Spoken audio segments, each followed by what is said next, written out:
सबसे करीबी दोस्त एहसन शाह वही उसका मुखबर निकलता है और वही मरकजी किरदार होता है और फिर उस पर हमला करके उसको कत्ल कर दिया जाता है। और जिन पैसों के लिए उसने किया उनको खर्च करना भी नसीब नहीं हुआ। एक न्यूज डिजिटल में नाज़रीन खुशामदीद। नाज़रीन 19 फरवरी 2024 को लाहौर में एक ऐसा वाकया पेश आता है जिससे लोगों का दोस्ती से एतबार उठ जाता है। 19 फरवरी 2024 को पाकिस्तान में लाहौर में एक शादी में अमीर बालाज जो कि टीपू ट्रकावाला का बेटा था उसको कत्ल कर दिया जाता है और इस कत्ल का इल्जाम तीफी बट और गोगी बट पर लगता है। नाज़रीन तहकीकात का आगाज होता है और मालूम होता है कि अमीर बालाज का सबसे करीबी दोस्त एहसन शाह, जिस पर वो सबसे ज्यादा एतबार करता था, जिसके साथ वक्त गुजारता था, वही उसका मुखबर निकलता है और वही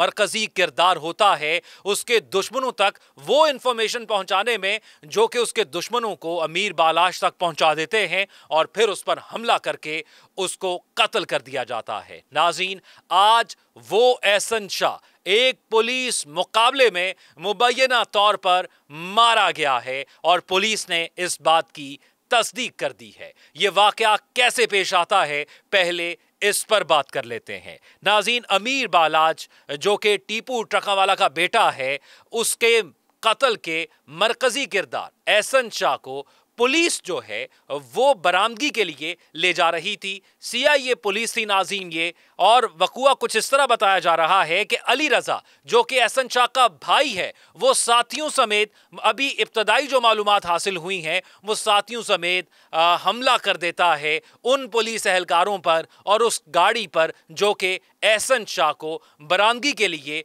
शादबाग लेकर जा रही थी। और इस हमले में पुलिस मुकाबला होता है। पुलिस मुकाबले में एहसन शाह जो है वो जाँ बहक हो जाता है, वो हलाक हो जाता है और उसको गोलियां लगती हैं। पुलिस उसको फौरन अस्पताल मुंतकिल करती है और वहां पर वो अपनी जान से हाथ धो बैठता है। अब एहसन शाह के हवाले से नाज़रीन आपको बता देते हैं, एहसन शाह वो किरदार है जो कि अमीर बालाज का सबसे करीबी दोस्त था और उसने अपनी दोस्ती का भी ख्याल नहीं किया, सिर्फ कुछ पैसों के लिए उसने अपने दोस्त की जान फरोख्त कर दी। 5 करोड़ की नाज़रीन जो मालूमात हासिल हुई थी उसकी गिरफ्तारी के बाद ये डील हुई थी।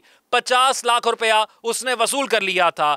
25 से 30 लाख रुपए जब उसको गिरफ्तार किया गया तो उसके बाद सीआईए के इंस्पेक्टर शकील बट ने बरामद कर लिए थे। मजीद चीज़ों की बरामदगी की जा रही थी और आज उसी बरामदगी के सिलसिले में उसे शादबाग ले जाया जा रहा था जहां पर उसकी जानिब उसके साथियों की जानिब से पुलिस पर अटैक किया जाता है। तो नाज़रीन ये वो किरदार जिसके बाद लोगों का दोस्ती से यकीन उठ गया। वो कहा जाता है पीठ में छुरा घोंपना, तो आपको अमली तौर पर अगर किसी इस मिसाल को देखना है तो वो किरदार एहसन शाह नजर आता है। लेकिन आखिरकार बुरे का अंजाम बुरा ही हुआ। जो उसने अपने दोस्त के साथ किया उससे बुरा उसके साथ हो गया और जिन पैसों के लिए उसने किया उनको खर्च करना भी नसीब नहीं हुआ। तो इसलिए नाज़रीन कहते हैं जो बोओगे वही काटोगे और उसकी अमली सूरत हाल हमने इस केस में देख ली है।